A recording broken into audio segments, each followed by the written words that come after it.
देवेंद्र मोदी ने 2005 से 9 तक इंजीनियरिंग की, जिससे उन्हें टॉप 3 कंपनीज में से जॉब के ऑफर्स आए, परंतु उनका सरकारी नौकरी की तरफ रुझान था। इसके पश्चात उनका BSNL में जूनियर टेलीकॉम ऑफिसर के पद पर सिलेक्शन हुआ। अपनी ज्वाइनिंग से पहले उन्होंने ECB में 6 महीने गेस्ट फैकल्टी के रूप में काम किया। इसके पश्चात वो 12.5 साल तक BSNL में कार्यरत रहे, जिसके दौरान उन्हें एक प्रमोशन भी मिला। और सबसे इम्पॉर्टेंट बात, मिस्टर देवेंद्र मोदी ने 2013, 2018, 2021 व 2023 के RS एग्ज़ाम्स को क्लियर किए और करंटली सर RS के पोस्ट पे हनुमानगढ़ ज़िले में डिस्ट्रिक्ट लेबर वेलफेयर ऑफिसर के रूप में कार्यरत हैं। तो सर, मैं सबसे पहले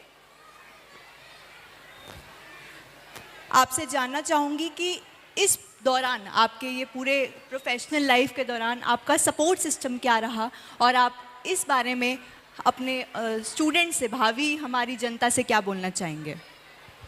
first of all thank you for such an amazing introduction ma'am. देखिए मैम, सिर्फ मेरी बात नहीं है,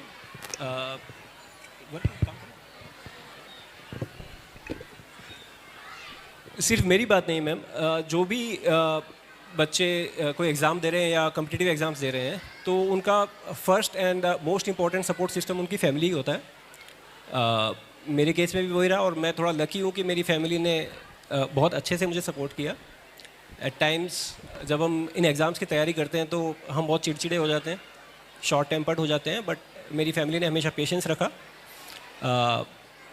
क्या है कि फल तो सबको दिखाई देते हैं, एक बड़ा पेड़ दिखाई देता है, लेकिन जब वो पौधा होता है और वो पौधे को सींच के जब बड़ा किया जाता है ना, वो जो त्याग और तपस्या है ना, वो किसी को दिखाई नहीं देती।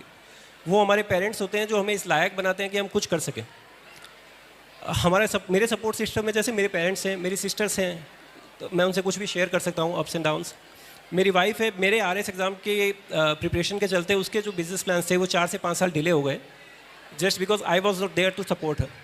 तो सपोर्ट सिस्टम जो है ना, वो अपनी फैमिली होता है मैम, तो मेरे केस में भी वही रहा है। बिल्कुल सर, बहुत अच्छा लगा सुन के। और सर, एक चीज़ और मेरे दिमाग में आई कि जब हम बात करते हैं पढ़ाई की, अब चाहे वो कोई एक कॉलेज स्टूडेंट हो, चाहे स्कूल स्टूडेंट हो, चाहे एडमिनिस्ट्रेटिव सर्विस के प्रिपरेशन हो, तो उसमें डिस्ट्रैक्शंस काफ़ी होते हैं। तो उसके बारे में मैं चाहूँगी कि आप ऑडियंस को इस बारे में कुछ बताएं।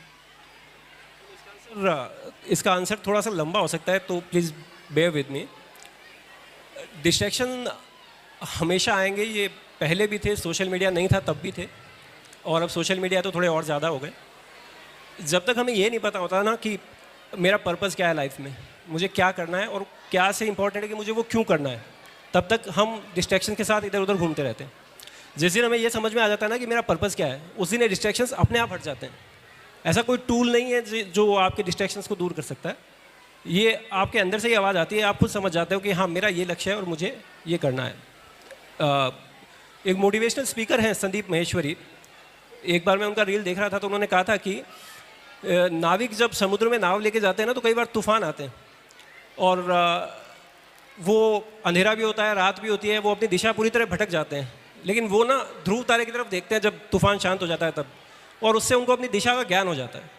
ये जो ध्रुव तारा है ना, ये आपका पर्पस है लाइफ में, ये आपको गाइड करता है।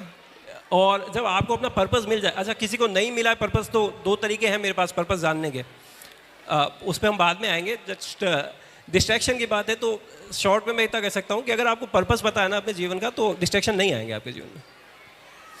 बिल्कुल sir, thank you so much. Sir, कल हमारी बात करते समय आपने बताया था कि जब आप ट्रेनिंग में थे तो वहाँ आपको हमारे मोदी समाज के एडमिनिस्ट्रेटिव ऑफिसर्स नील, आपके अलावा कोई नहीं था, तो उसके लिए हम और हमारा समाज क्या कर सकता है, तो वो आप थोड़ा सा प्लीज़ बताइए।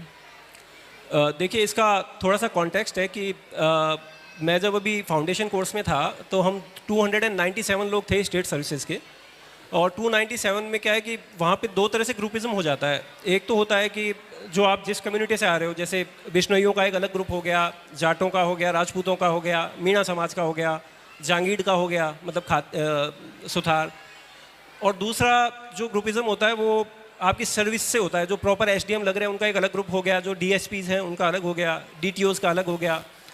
तो मेरे केस में क्या था कि समाज वाला ग्रुप तो बनने का स्कोप था नहीं, मैं एक ही था अपनी कम्युनिटी से वहाँ पे। और फॉर्चुनेटली कहें कि अनफॉर्चुनेटली लेबर वेलफेयर डिपार्टमेंट में उस साल एक ही वैकेंसी थी, तो उस पर भी मेरा कोई ग्रुप नहीं बन पाया। लेकिन एक चीज़ मैंने एक्सपीरियंस की कि जो इतने सारे लोग जब एक कम्युनिटी से होते हैं तो वो एकजुट हो जाते हैं, और फिर जो लोग उनसे पहले इस सर्विसेज में आए ना, वो भी उन्हें मिलते हैं, उनसे इंटरेक्ट करते हैं, उन्हें गाइड करते हैं कि आपको एडमिनिस्ट्रेटिव डिसीजन लेने कैसे हैं। आपके सामने प्रशासनिक सेवाओं में बहुत सारे धर्म संकट आते हैं, और हर चीज़ आप एक्सपेरिमेंट करके नहीं सीख सकते वहाँ पे अगर आपके पास कोई सपोर्ट सिस्टम है ना, जो ऐसे लोग जो आपकी कम्युनिटी से हैं, जो जिनसे आप किसी भी तरह की बात कर सकते हो, तो वो आपको गाइड करते हैं फैसले लेने में।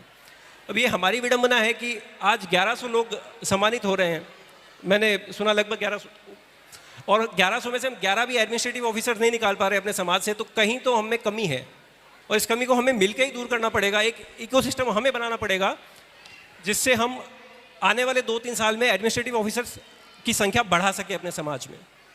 मैं देख रहा हूँ दूसरे समाजों में उन्होंने भामाशाहों से योगदान लेके कोचिंग्स खोल रखे हैं, वहाँ पे वो अच्छी फैकल्टीज़ को हायर करते हैं, वो फ्री ऑफ कॉस्ट बच्चों को पढ़ाते हैं, वो कोचिंग्स रन हो रही हैं वहाँ पे। जो लोग पहले सेलेक्ट हो चुके हैं वो भी आते हैं, बच्चों का मार्गदर्शन करते हैं। तो इस तरह की चीज़ें हमें भी करनी चाहिए। शुरुआत करेंगे हम 1 साल, 2 साल, 3 साल, कभी तो आउटपुट आएगा ना, और ये शुरुआत जब तक करेंगे ही नहीं तो आउटपुट आएगा भी नहीं। तो मेरा सुझाव है ये कि हमें इस दिशा में काम करना चाहिए। हमारे समाज में बहुत सारे टीचर्स हैं, वो अगर एक एक टॉपिक भी पढ़ा दें, यूट्यूब पे डाल दें, या उसके नोट्स सर्कुलेट कर दें, या कोई वॉइस नोट्स बनाकर व्हाट्सएप ग्रुप में डाल दें, तो जो लोग कॉम्पिटिटिव एग्जाम्स की तैयारी कर रहे हैं उनकी बहुत हेल्प हो जाएगी। तो इस विषय में मैं बहुत लंबी बात कर सकता हूँ, बट आई थिंक काम हमें करना चाहिए, दैट इज़ इम्पॉर्टेंट। ठीक है सर, एक आखिरी सवाल आपसे करना चाहूँगी। पहले तो ये सुझाव जो आपने दिया सीरियसली बहुत इम्पोर्टेंट और अच्छा था। तो अब मेरा आखिरी सवाल आपसे ये, जैसे ये अभी फंक्शन है खत्री मोदी शिक्षा अवार्ड, इसके बारे में आप क्या कहना चाहेंगे? इससे हमारे स्टूडेंट्स पे क्या इफ़ेक्ट पड़ता है, ये आपको क्या लगता है? मैम, ये जो इनिशिएटिव है ना, बीच में किसी कारण से बंद हो गया था, लेकिन ये बहुत ही इम्पैकेबल इनिशिएटिव है, और ये वो जगह है जहाँ पे पेरेंट्स गर्वान्वित होते हैं, क्योंकि बच्चे के साथ उनके पेरेंट्स का नाम अनाउंस करते हैं कि XYZ इज सन ऑफ हुम, और जो उनकी ज़िंदगी भर की तपस्या है ना, वो जब उनका नाम अनाउंस होता है ना, तो उन्हें एक संतुष्टि मिलती है ना। ये पेरेंट्स को हम रेस्पेक्ट के अलावा कुछ और दे नहीं सकते जीवन में, हम सिर्फ लेते ही हैं उनसे ना। तो ये वो मौका है जहाँ हम उन्हें रेस्पेक्ट दे सकते हैं। तो ऐसे फंक्शन जब तक होते रहेंगे तो हम अपना ग्रेटिट्यूड, अपना आभार हम व्यक्त करते हैं उन पेरेंट्स को जिन्होंने इतनी मेहनत की और बच्चों को वो इस योग्य बना रहे हैं। हमारे पेरेंट्स बहुत त्याग करते हैं हमारे लिए, तो ये ऐसे इवेंट्स में ही हम उनको सपोर्ट कर पाते हैं। बिल्कुल बिल्कुल, बहुत सही। Thank you so much sir, thank you so much for giving a valuable time. So thank you.